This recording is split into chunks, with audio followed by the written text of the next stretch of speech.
Okay, maraming salamat po. Favorite niya po si Ate. Favorite pa rin yun. Ngayon po, tatalakayin natin muli yung part 2 na ating kasalan na yung buhay ating business kahapon. Okay, very good. Alam niyo po masaya ako ngayon. Kaya yung damit. Ito yung favorite kong damit rin. Ito yung mga favorite ko. Kasi natapos ako ng exam ko kanina ng 3. Hindi ako matulog gabi. Sabi ko, paano ko magagawin yung exam ko? Yung exam ko, 7 pages. 3 question lang, pero sinagutan ko siya na 7 pages. So, ganun po siya kahirap. Pero, napakabuti ko ng pangalan sa ito sa iyo. So, makakagawa tayo sa ating discussion. So, ganyan po, tanong ko ni Brother Sabi, kung ilan daw yung apektado ng 346 million. Okay, huwag niyo makakalimutan yan, ha? Okay. Ayan. Suputan na lang tayo ito. Ayan. Ayan. Oops, balik. Ayan. High-tech po kasi nga doon. Naalala niyo po, nag-discuss natin kung ano yung kinakain natin, siyang dapat nakaka-nourish o nakakapag-lusog sa ating katawan. At hindi lang yung basta kinakain natin, kundi yung mga kinakain natin ay may function yan sa ating katawan. Ngayon po, pagkain ng pagkain, pupunta yan sa inyong lalamunan, pupunta yan sa inyong stomach, hanggang sa lumabas yan, okay? Pero titignan niyo po, pagkakain nyo, ang kinain nyo, mag-turn into sugar siya. Tapos gagawin ko sa bilang energy ng inyong katawan. So, kung tingnan nyo ito, yan po yung pagkain nyo, yung kinain nyo, gagawin siya sugar. Okay, hindi siya sugar na yung asukal. Kundi, turn siya ng glucose. O kaya, energy ng inyong katawan. Okay, balikan po natin ito. Naalala niyo po, ano po yung kulay blue? Yan ay cell. Okay, yan yung cell. Ano yung nakikita ng tao na may eye? Ayan yung insulin. Yung insulin, siya yung tagabukas sa cell para makapasok ang alin daw? Ang sugar o glucose sa ating mga cells. Para saan daw? Para magamit natin bilang energy. Kaya kayo nakakapaglakad, nakakapag-isip, nakakapagsalita dahil sa energy na ginagamit ng inyong mga cells. Okay, yung blood cells, daanan niya ang dugo. Okay. Okay, naiintindihan natin yung food. Gusto ko intindihin natin na alam niyo yung mga table sugar o kaya simple sugar, kagaya ano mga tatandaan yung table sugar? Yung asukal. Ano pa? Candy. Ano pa? Yung mga sweet. Ano yung mga sweet? Yung favorite niya. Ice cream. Ano pa? Chocolate, sugar. Sugar. Ano pa? Ano? Cake. Okay, mga yan. Yan ay kinaklasify natin as simple sugar. At yung mga kapatid, pag halimbawa kinain niyo yan, mabilis siyang mag-convert into blood sugar. So, madali siyang mag-blood sugar. At tingnan niyo naman ito, high fiber mixed diet. Yan naman din po ay kinakailangan ng katawan natin. Pero, napaka-bagal niya. Kumbaga, hindi sa kagaya ng mga sweet, simple sugar na mabilis i-absorb ng ating bloodstream. Okay, ano pa? Yung high fiber mixed vegetarian diet. Alam mo ba yung mga high fiber na food? Alam niyo po yung hibla? Sino may mga towel dito? Alam niyo mga bimbo, di ba yung towel? Di ba mga hibla-hibla yan? Yung ang hibla nun, gagawin lang natin parang kagaya nun sa fruta sa kulay. Okay? Now, yung mga yun, it serves as, kumbaga, pag kinain, hindi siya mabilis ma-turn into blood sugar. So, yun ang gamit ng fiber. So, sabi dito, what is an unhealthy diet? Ano daw po nakikita natin? Ano daw unhealthy? Iba po yung healthy sa unhealthy. Ibig sabihin ng unhealthy, hindi siya, wala siya po healthy. Ito po daw po ay composed of energy din. Ano po ba yung energy din? Yun daw po yung, mayaman sa enerhiya. Ano kaya yun? Yun yung mga simple sugar. Pero it doesn't mean na energy din ay kompleto na siya. Okay? Ano pa? Nutrient-poor food. Yun yung mga saturated fat, trans. Narinig niyo po ito sa commercial? Narinig niyo? Sige po, itignan natin mamaya ito. Okay? Yan. Ano sabi nito? What are the recommendations for diabetes diet? Sino po may mga kamag-anak dito na may diabetes? Ako po, mother ko yung kasama ko, wala sa ngayon eh. Yung mother ko, 2009, may ano yun, halo-halo, may diabetes yun, heart disease, arthritis, hindi makalakad for 26 months. Pero nung nag-chip ako, yung Coronary Heart Improvement Project, in-apply ko lahat yun. Kaya itong pag-aaralan natin, ma-apply nyo rito sa inyong tahanan. Ito, ano sabi daw po dyan? Limit simple sugar. Bakit limit simple sugar? Kasi di ba yung simple sugar, yung mga cake, yung mga cheese, yung mga cake, yung chocolate, saka ano pa, candies, ice cream, madali siya ma-absorb into blood sugar. Tapos na kung saan nakakapagpataas ng ating blood sugar level. Ano pa? Eto, ano to? Yan, oh. Sarap nun. Ano yan? Candy. Yan daw ay nakakataas ng blood sugar sa ating katawan. Okay, eto. Marshmallow yan ang yung chocolate. Ay, marshmallow yan ang yung chocolate eh. Yan. Diba ang sarap? Alam niyo ba na masarap lang yung saglit, pero yung effect niya napakatagal. Napakatagal. Kasi nasa hospital ako, noon, mag-heater na ako, saka yung napasok na ako. Ang dami mo may sakit sa diabetes, kahit at the young age, 12 years old, meron pa nga pinakabata, 5 years old, may diabetes na. Yan. Oh, ano to? Hey, alam mo, pinili ko yung picture niya kasi, ano yan eh, may kasama ng tiko, may kasama ng chocoball, may kasama ng cake. Grabe ito, ilang oras yung kayang ubusin yan? Saglit lang. Saglit lang, no? Wala nga lang, it melts in your mouth. Diba? Pero alam mo yung effect niya sa katawan? It doesn't melt in your stomach. Okay? Ano pa? Eto. Saturated fat. Yung ako yung nag-review sa UP bago ako mag-order sa amin. Ito yung mga nutrition students ko eh. Ito iba-iba yan taga buong Pilipinas yan. Lahat kami nag-review. Tapos kumakain sila. Nag-discuss nung reviewer yung trans fat. Eh di binanggit yung donut. Eh di nag-discussion ng trans fat, ng saturated fat. After nun, eh di break na. Punta sa cafeteria. Yung mga classes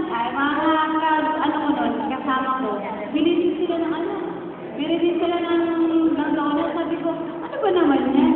Diba? Alam ko lang ang trans fat, kakainin mo pa. Okay? Ano pa? Ito. Ano yan? Ito nakikita yan. Ha? McDonald's, meron ng Jollibee, diba? Yan po ay masarap, totoo po. Pero hindi siya maganda sa ating katawan.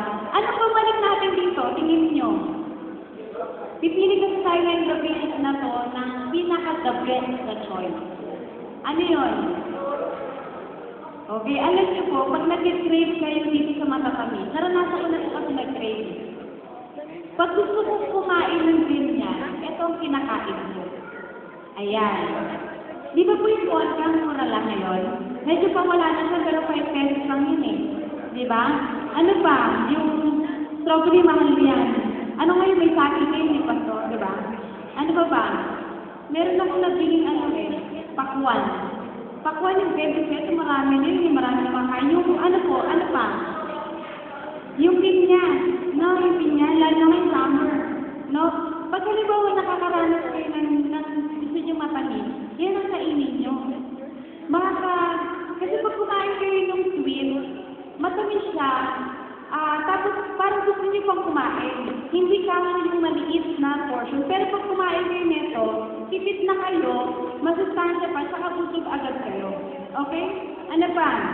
Eto. Yan. Sabi dyan, limit the intake of saturated fat, trans fat, and cholesterol. Saan po ba makukuha yung cholesterol? Sa mga meat. Actually po, yung katawan natin, kailangan natin ng cholesterol. Okay? Pero yung katawan natin, enough na nag-produce ng cholesterol sa pang-araw-araw natin pangailangan. Hindi din natin kailangan kumain ng cholesterol kumain ng cholesterol, kundi meron ng ating katawan. Okay? Now, pag meron tayong cholesterol, tumataas, kaya kagaya po ng mga nababalita ngayon, nagkakasakit sa puso, because of eating meat. Okay? Ano pa? Ito, fat, oil and fat. Sabihin niyo, hindi naman ako mahilig sa hindi naman ako mahilig sa karne. Pero vegetarian ako. Pero bakit may sakit pa rin ako diabetes o kaya sakit sa puso? Hindi niyo po ba alam na pag nag-gigisa kayo o kaya nagpiprito kayo, yung oil kasi, lang yan, liquid form of fat. Yung solid, it is solid form of fat. Kung pagkaparehas po silang fat, magkaiba lang sila sa itsura. Kasi parehas po sila 9 grams per kilogram calorie. So, sabi dyan, ilinitahan natin. Huwag po kayo gisa ng gisa. Alam niyo po sa bahay namin, hindi kami siya nagigisa. Si mama, nung nag-gisa yung kasama namin sa bahay, alam ko na kumakatay pa ni mama. Kasi nag-gisa siya. Ang ginagawa namin, instead na mag-gisa kayo sa mantika, pwede kayo mag-inom sa tubig. Na-try niyo na yun? Na-try niyo na yun? Alam niyo, sinasatisfy lang naman yung gusto natin maluto eh. Pag naluto din si Kuya bawang kamatis, okay na yun. Okay na yun. Yun ang ginagamit namin sa bahay at walang pagbabago na sa taste. Okay na okay pa rin. Ito. Ay, bumalik. Ayan. Ay, bumalik. Ayan. Ano po yan? Di ba po yung mga patatas ngayon, imbis na lagain, ginagawa pang prito? Alam niyo po ba sabi sa Ecclesiastes, God made us simple, but we made ourselves very complicated. Di ba po? Mga bagay na simple, simplicity is beauty. Hindi niyo na kailangan prituhin. Hindi niyo na kailangan magkaroon ng french fries. Kailangan niyo lang po ay laga, mashed potato. Ayan po. Ano pa? Ayan. Hindi naman tayo kumakain ng pork, no? Sino ba kumakain ng pork? Okay, hindi mo nakasasin po natin yan. Kasi hindi po, mapag-aaralan mo po yung pastor na kung bakit hindi maganda. Okay, ano ka? Ayan. Yan. Alam niyo po, favorite ko na pagkain yan. Limit the intake of saturated fat, lasa ng cholesterol, shift to boiling, broiling, steaming. Sino po marunong maglaga? Naglalaga kayo? Okay. Ano pa? Imbis na laging prito, pizza, pwede nyo gawing maglaga kayo. Yung steam, di ba yung patutulo ka lang, in-steam mo lang? Ano pa? Alam niyo yung bake? Kung meron tayong oven. Ano pa? Sabi dito, limit the intake of eggs, dairy products. Di ba po natatandaan yung kahapon na discuss natin? Yung cells ng mga kabataan, meron mga fats na kung saan, napaka-high risk niya para magkaroon ng diabetes. Ano pa? When making gravy from dripping, chill first and remove the fat. Ito po yung tinuturo namin sa sanitarium, sa MAMSI. Pag halimbawa, kasi hindi naman lahat talaga kaya mag-vegetarian. So, yung mga pasyente, tinuturuan namin na yung karne, ilalagay, pag ginugas nila, ilalagay nila sa ref o sa freezer. Tapos, pag nilagay nila sa freezer, pag tatanggalin na nila sa freezer, itotow nila yun, uhugasan nila ng running water. Para yung mga excess cholesterol and fat na nandun sa surface, ma-wash out. So, ganun ang isa sa mga techniques para ma-lessen yung ating fat cholesterol. Limit the intake of eggs and dairy products. Bakit po kaya? Alam niyo po ba na, yan, tingnan po natin cholesterol content of food. Alam niyo po yung cholesterol? Yan po isa sa mga bagay na nakakontribute sa heart disease. Tingnan niyo po ito. Yan, milk. Sino po uminom ng gatas dito? Bonakis? Hindi, nito. Basta gatas ang mula sa cow. Tingnan nyo, isang cup lang daw ng milk. Ayaw na. Yun. Equivalent na siya into... Sige.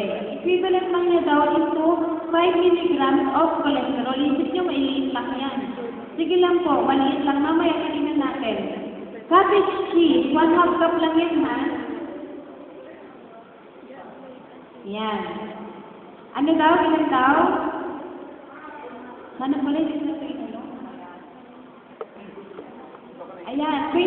milligram. Sige, papaspasan ka na. Pwede ba ikaw muna lang to?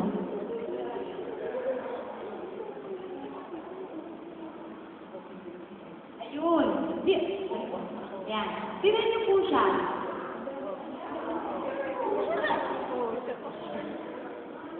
Diba?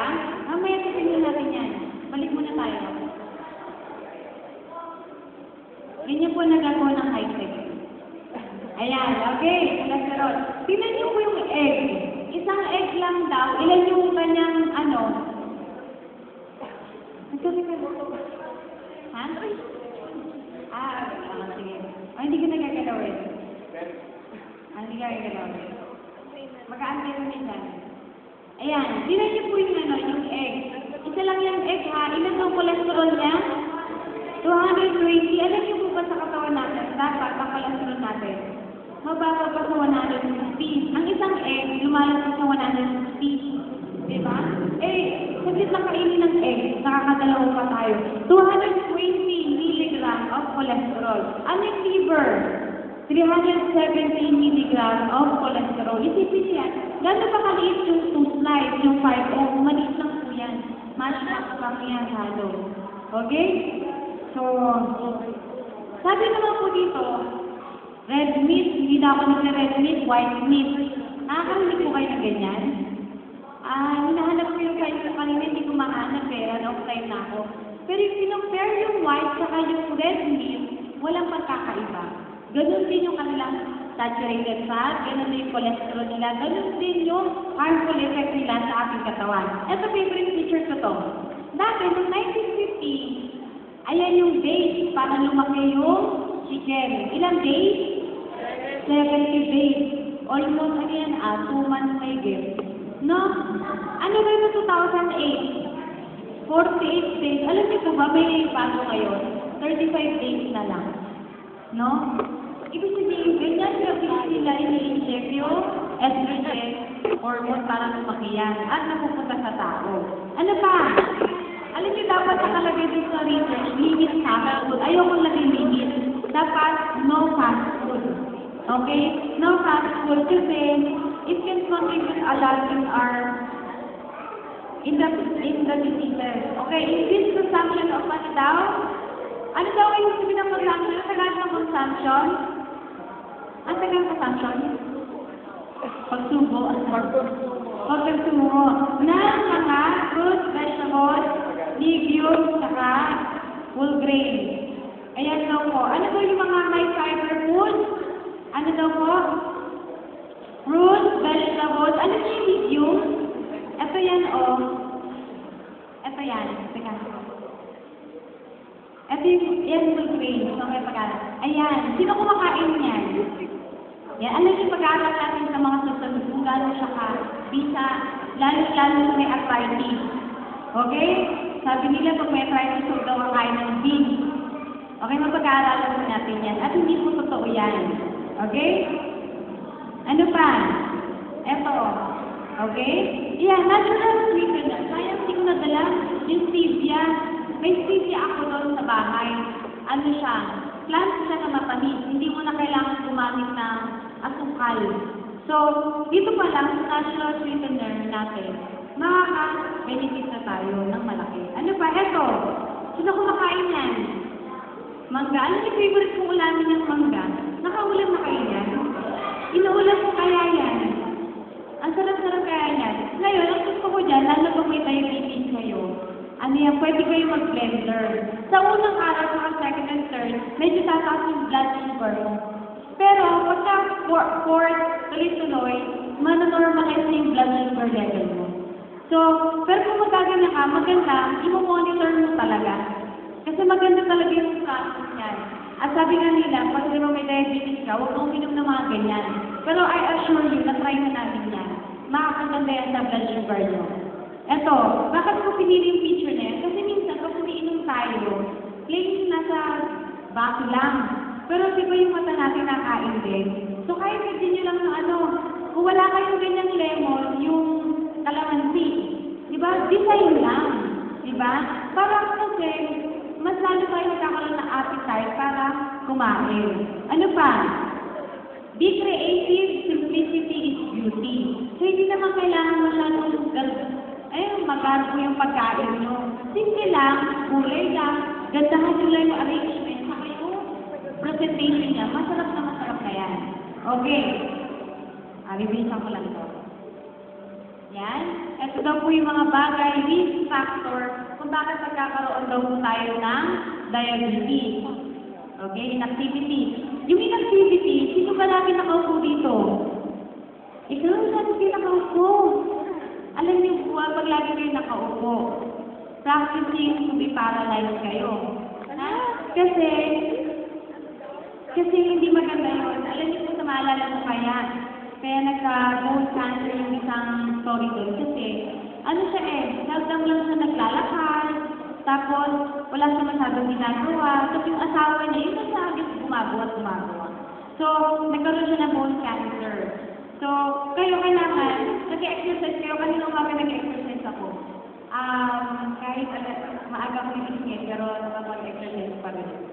Okay, sabi dito, instead of, yan, ito daw po yung dapat natin gawin para ma-prevent tayo sa diabetes. Ito, last po, yan. Ang tanong po dito, panghuli po, man-made or God-made? Ano daw po ba ang gagawin niyong gamot para sa diabetes? Yung man-made or God-made? Ano po yung pagkakalo? Ano po, yung gawa ng tao o yung gawa ng Panginoon? Okay? Naku-compare nyo yung medicine versus dun sa natural na meron ang binigay ng Panginoon. So, sabi po dito, He causes the grass to grow for the cattle and herbs for the service of man. Para sa daw po yung herbs? Para service of man. That He may bring forth out of the earth. Sabi daw, yung grass nga para sa mga cattle, di ba? Tapos yung herb para sa atin. Bakit iba yung sinakain natin? Di ba? Ano po ba design ng Panginoon sa atin? Di ba yung herb saka yung mga natural? So, piliin po natin yung natural. Di ba po, nalala natin yung unang gabi ay yung choice natin makakapekto sa ating kaligtasan, sa ating kalusugan, at sa ating pang-araw-araw. So, nawa po sa simpleng lecture natin ay ngayon pa lang pumili na kayo. Kasi kung ano mamimili nyo ngayon, it will affect your choice tomorrow and it will affect your health forever. Okay? Maraming salamat.